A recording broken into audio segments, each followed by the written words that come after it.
Hey guys, what's up? Welcome back to the Mac Career Music channel. Today I thought we would make some music, but I thought we'd do it a little bit differently. What I want to do is break out some gear I haven't used in a while and see what we can come up with it. Because number one, I have this stuff, I need to use it. If I don't, I need to get rid of it. And two, it might challenge my brain to think of things a little bit differently or outside of the box, get out of my comfort zone a bit. So yeah, let's see what we can find and let's see what we can make with it.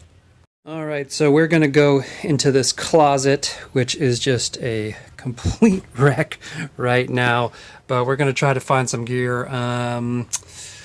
Let's see, you can see I keep my boxes, because when I sell stuff I find it easier to sell and show that you take care of your things if you keep boxes.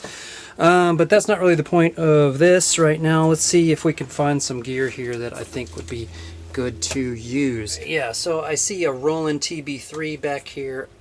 I'm going to use that, so I guess that pretty much already puts us into acid territory. Let's see, let's break out, yeah, you know what, let's get this pocket operator. This is a case for the arcade, but it's the BO12 in there. I'll add that for some drums, and I know before I started this I wanted to use this guy up here. Okay, yeah, I wanted to use this, the Akai Tomcat, which I already know is kind of a loose drum machine. The envelopes are not very snappy, so that PO12 will help with this. So let's see, that gives me a couple percussion synthesizers, an acid machine. We're going to need probably at least a couple more things here.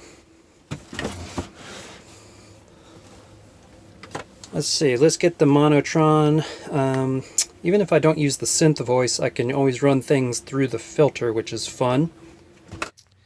Alright, and I think the other thing I'm going to get here is the Volca keys. Number one, I need something to translate the MIDI clock to something that the pocket operator can sync to, so this will work for that.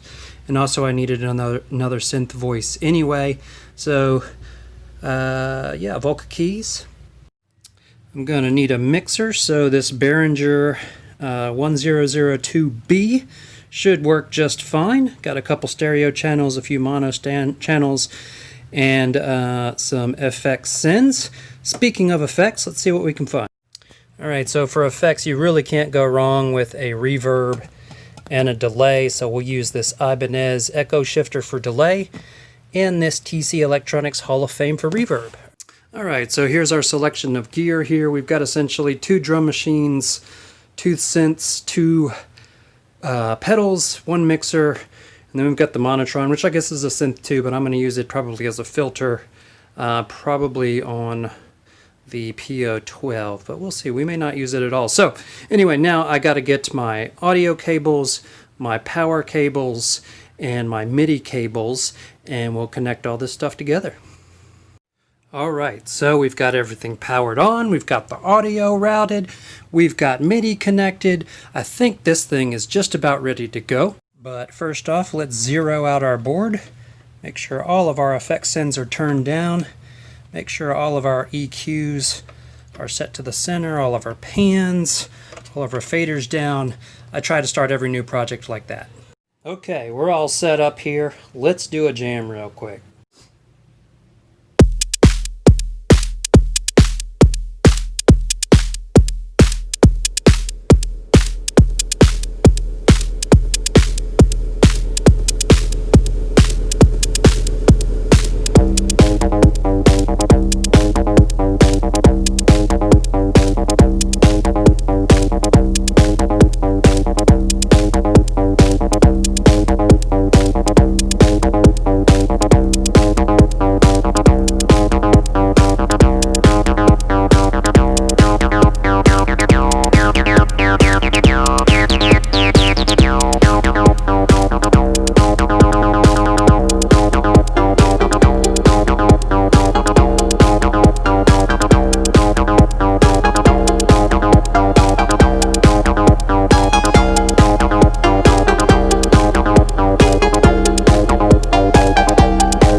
Okay, so final thoughts. I was able to break out all this stuff and set it up really easily, and I was able to get a groove going really, really quickly.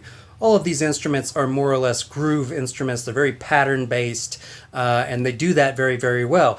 However, I felt a little bit limited, number one, using multiple sequencers on multiple things at the same time, and having to kind of think about how I want to mute and unmute each instrument to build up an arrangement, and then there not being a whole lot of variation after that. Now, obviously, all of these have different patterns that you can engage, so I can go from one pattern to another, to be an intro, to a verse, to a chorus, all that kind of stuff.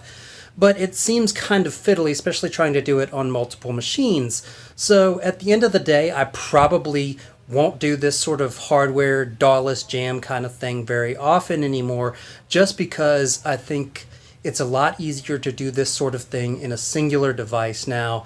If you watch my channel, you know I'm into electron things, and I'm not trying to say they're better, but a matter of personal preference. I think I just like to use something small, compact, like an OPZ, an electron model samples, electron rhythm, whatever it is, where I can do a lot of different tracks of audio in a singular device and throw it together very quickly. I think it's just more efficient, frankly. However, this is a lot of fun. If you're interested in DAWless jams, this is a reasonable setup. Get yourself a mixer, a few boxes, some guitar pedals, and have a blast. At any rate, thanks for joining again today, guys, and I will see you again soon. Bye.